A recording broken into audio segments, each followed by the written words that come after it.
Salut YouTube, comment ça va cette semaine? Ouais, t'as capté, on a changé l'intro. Ah écoute, je suis plus le même homme, un petit costard, la chemise. On va changer un peu le... Merde, Putain, j'ai mal mis le bouton. En tout cas les gars, j'espère que vous allez bien cette semaine, j'espère que vous avez kiffé l'épisode de la semaine dernière où je vous parle un petit peu des erreurs à éviter quand on fait un CV. Là, comme je t'avais dit, on se retrouve pour le deuxième épisode sur ma petite série où je t'aide à trouver du taf. Et là aujourd'hui on va parler de la lettre de motivation les gars. Je me suis dit on va rester un petit peu dans le thème, tu vois, je me suis dit on reste habillé pro, on fait les choses bien, jusqu'au bout. Donc justement aujourd'hui on va parler de la lettre de motivation. Obligatoire, pas obligatoire, désuète, toujours d'actualité. Et ben on va voir ça ensemble mon pote, je vais tout expliquer. Et écoute, si justement tu débarques sur cette vidéo, que t'as pas vu l'épisode de la semaine dernière où on parle un petit peu des erreurs à éviter quand on fait un bon CV, je t'invite d'ores et déjà à aller la mater et à revenir sur cette vidéo. Donc c'est parti tout de suite pour la lettre de motivation. Bang bang!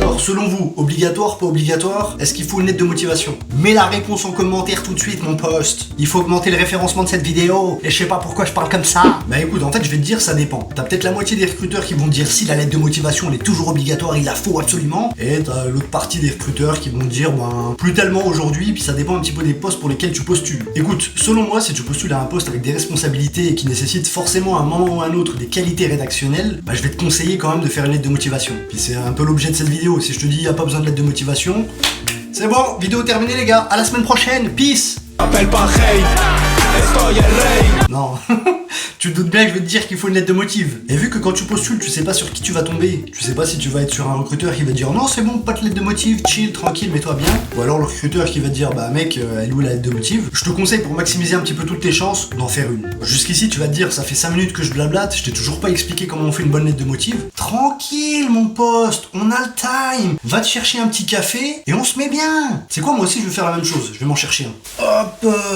Bon je sais, j'avais plus de café les mecs, du coup je me suis fait un petit lait fraise.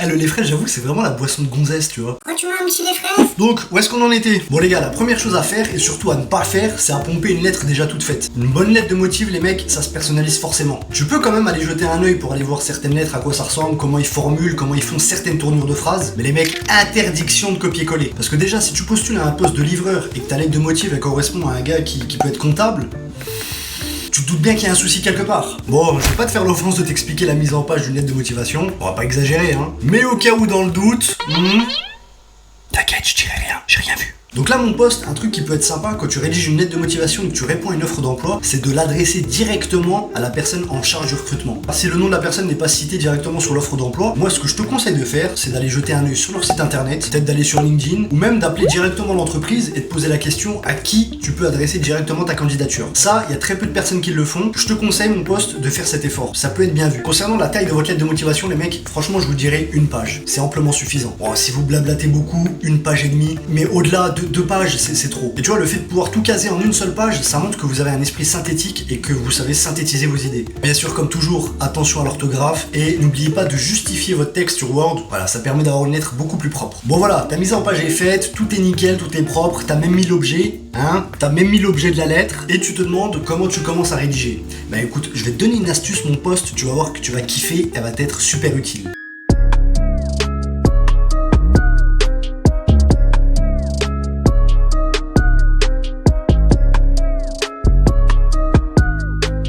Maintenant, concernant le corps du texte, je te conseille de diviser ta lettre en 3 ou 4 paragraphes, qu'on va appeler le je, vous, nous, ou le vous, je, nous. Là, tu te dis de quoi il me parle, qu'est-ce qu'il me raconte, le Mills? T'inquiète mon poste, je vais tout expliquer. Le je, les mecs, c'est toi. Qui t'es, qu'est-ce que tu veux, pourquoi tu postules. Le vous, c'est l'entreprise, c'est qui elle est, qu'est-ce qu'elle fait, pourquoi tu postules chez elle. Et le nous, c'est votre union avec l'entreprise, c'est votre collaboration et qu'est-ce que vous allez faire ensemble. Il y a certaines personnes qui vont dire de commencer ta lettre par le vous, donc de parler directement de l'entreprise. Moi, je pars du principe que quand un recruteur va lire ta lettre de motivation, déjà s'il la lit, c'est déjà une bonne chose. Mais lui, ce qu'il veut savoir directement, c'est qui t'es, qu'est-ce que tu fais et qu'est-ce que tu veux faire. Donc, je te conseille de commencer la lettre par le je. Donc, tu commences ton premier paragraphe, tranquillement, t'expliques ta situation. Tu peux dire un truc du genre, fraîchement diplômé de telle formation, je suis aujourd'hui à la recherche d'une nouvelle expérience professionnelle dans le marketing digital. C'est donc avec enthousiasme que je me permets de vous transmettre ma candidature pour le poste de chargé de communication. Voilà, tu peux dire un truc comme ça. Après, bien sûr, t'adaptes en fonction de ta situation. Et bien sûr, si t'as déjà engrangé de l'expérience professionnelle sur le poste pour lequel tu postules, n'hésite pas à le mettre directement, mon poste, hein. Et là, tu dis un truc du genre, ayant à ce jour 2 années d'expérience en tant que boulanger-pâtissier, suite à mon diplôme, là tu cites ton diplôme, voilà, je sais pas, un CAP boulangerie par exemple, tu es à la recherche d'une nouvelle expérience professionnelle, blablabla, et c'est avec enthousiasme que tu transmets ta candidature, voilà, tu gardes la suite. Mais tu comprends un petit peu le cheminement, ça va te permettre de faire un bon paragraphe bien propre. Un truc intéressant de mon poste que je te conseille de faire, parce que peu de personnes le font, c'est de donner du sens au poste pour lequel tu postules ou au poste que tu as déjà occupé. Rien de compliqué, hein. En 2-3 lignes, t'expliques pourquoi t'aimes ce travail ou quels sont les enjeux de cet emploi. Regarde, moi par rapport à ma situation en tant que recruteur, je dirais le truc suivant. Mes 2 années d'expérience en tant que chargé de recrutement m'ont permis de prendre toute la mesure de l'aspect stratégique de cette fonction au vu du besoin croissant de nouvelles compétences en interne et de la volonté d'étendre et promouvoir la marque employeur de l'entreprise. Point. Ayant pris connaissance de votre opportunité en tant que responsable recrutement, c'est avec un vif intérêt que je souhaite rejoindre votre société, reconnue dans le secteur de l'automobile depuis 50 ans. C'est pour que tu comprennes un petit peu la méthodologie. Après, bien sûr, t'adaptes encore une fois en fonction de ta situation. Mais si tu dis un truc comme ça, dans ce sens, si tu suis un petit peu cette méthode, en gros, tu commences déjà bien ta lettre. Et tu vois, dès le début, dès ce premier paragraphe, j'ai déjà balancé une première info sur l'entreprise. Secteur de l'automobile depuis 50 ans. Ça, c'est important. Comme ça, le recruteur, dès les premières lignes, il sait que t'as de l'info déjà sur eux. Un truc important, les gars, c'est toujours d'avoir un langage et des propos positifs. On veut de la positivité. Regarde, si t'expliques les missions que t'as déjà effectuées, tu vas pas dire « j'ai fait des bilans comptables ». Non, c'est pété. On le sent que c'est pété. Faut que tu dises plutôt un truc du genre « j'ai eu l'opportunité de prendre en charge la réalisation de bilans comptables ». Donc tu vois, le contenu est le même. Ça veut dire exactement la même chose. Mais on sent que t'as embelli un peu le truc. T'as upgrade un peu le niveau. On a l'impression que t'as pris en charge un truc de fou. Oh les mecs, je vous donne des sacrées techniques là, donc remerciez-moi en commentaire. Donc maintenant, on va passer au deuxième paragraphe. T'as compris, dans le premier, tu t'es présenté, ta formation, ton expérience, qui t'es, ce que t'as fait, ce que tu veux faire. Maintenant, dans ce deuxième paragraphe, on va s'attarder aux missions, ce que t'as déjà fait clairement. Ce que je te conseille de faire, c'est de citer les missions que t'as déjà effectuées, qui sont en lien avec la description de poste pour laquelle tu postules, s'il y en a une bien sûr. Ça permettra directement au recruteur de voir que tu as déjà de l'expérience sur les missions qu'il te propose, et en même temps, il va se dire qu'il n'y aura pas besoin de trop te former. Et encore une fois, tu utilises un langage positif, mon poste. Donc tu vas utiliser des tournures de phrases du style « j'ai eu l'opportunité d'effectuer »,« j'ai eu la chance de faire ». T'as capté, il faut embellir les choses. Et tu vois, cette méthode, ça va te permettre d'éviter les lourdeurs de style, de dire « mes compétences sont l'analyse », sont le traitement des documents. En citant explicitement les missions que tu as déjà effectuées, on comprend implicitement quelles sont tes compétences. Et je te conseille de clôturer ce deuxième paragraphe où tu parlais de tes missions par tes valeurs. Ça va te permettre de faire une petite transition vers le paragraphe suivant et d'évoquer peut-être les valeurs de l'entreprise. Donc tu as capté, tes 2 premiers paragraphes, on était dans le jeu. Tu as parlé de ta formation, tu t'es décrit, ensuite tu as parlé de tes missions dans le deuxième paragraphe. Et le troisième paragraphe, on va être dans le vous, où tu vas parler directement de l'entreprise pour laquelle tu postules. Bon, je vais être honnête avec toi, mon poste, ce troisième paragraphe, c'est un peu la partie la plus chiante. Tu vas devoir aller rechercher à droite à gauche des infos pour le constituer. Moi, ce que je te conseille de faire, c'est d'aller sur leur LinkedIn, d'aller sur leur site internet, de voir s'il y a des actus sur Google par rapport à la société. Mais en gros, l'objectif, c'est que tu récupères un maximum d'infos pour constituer ce paragraphe. Va chercher des trucs au niveau peut-être de leurs valeurs, ça va te permettre de faire écho avec tes valeurs que tu as citées à la fin de ton deuxième paragraphe. Tu peux aller chercher des infos en termes de produits, qu'est-ce qu'ils produisent, leur secteur d'activité, les chiffres phares, leur présence à l'international. Toutes ces infos vont te permettre de créer ce deuxième paragraphe et d'expliquer qu'est-ce qui t'intéresse chez eux.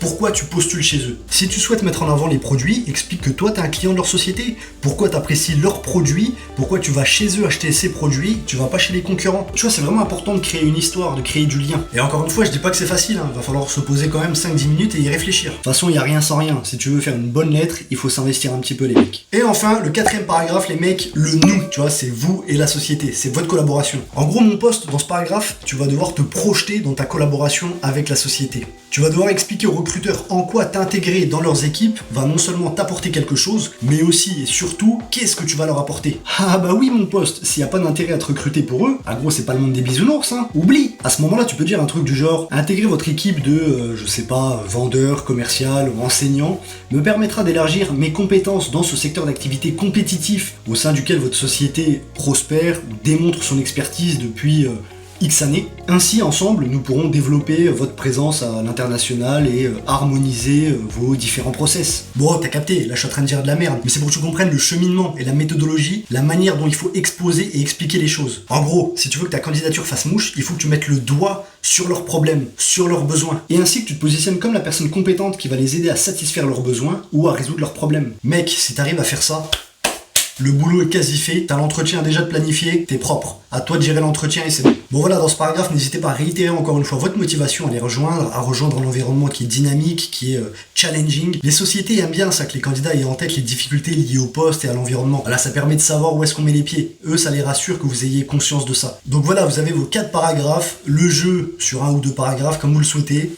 Le deuxième, c'est le vous, et enfin le nous, votre collaboration. Là, mon pote, si t'arrives à ce moment-là, le reste, c'est du flan, c'est de la tarte au flan, mon gars. Bon, je pense pas que t'aies besoin de moi pour clôturer la lettre, t'as plein de templates très bien faits sur internet, qui te permettent de clôturer justement une lettre de motivation. Donc là, l'objectif, c'est de remercier le recruteur, de lui proposer de vous rencontrer au cours d'un entretien pour exposer de manière un peu plus détaillée votre candidature, vous comprendre davantage les enjeux du poste, vous balancer les remerciements, le petit léchage de boules en tout bien tout honneur, la petite signature et emballer c'est pesé les gars. N'oubliez pas les postes. Le CV et la lettre de motivation ont pour seul et unique but de décrocher un entretien et ainsi pouvoir défendre votre candidature au cours de cet entretien. Et ça tombe bien, parce que nous verrons dans le prochain épisode comment bien préparer son entretien d'embauche. Ah là là, t'as kiffé cette transition du futur mon poste. Oh ça c'était de l'impro, c'était même pas écrit hein. Bon ça va, je suis bien obligé de me suck un petit peu, sinon personne ne va le faire. Bon voilà, je pense avoir fait le tour de la lettre de motivation les mecs. Si vous avez d'autres questions, n'hésitez pas à le mettre en commentaire, je serai ravi d'y répondre. Bon en tout cas les mecs, j'espère que vous avez kiffé la vidéo, j'espère que vous avez passé un bon time en fonction du moment au cours duquel vous avez regardé cette vidéo.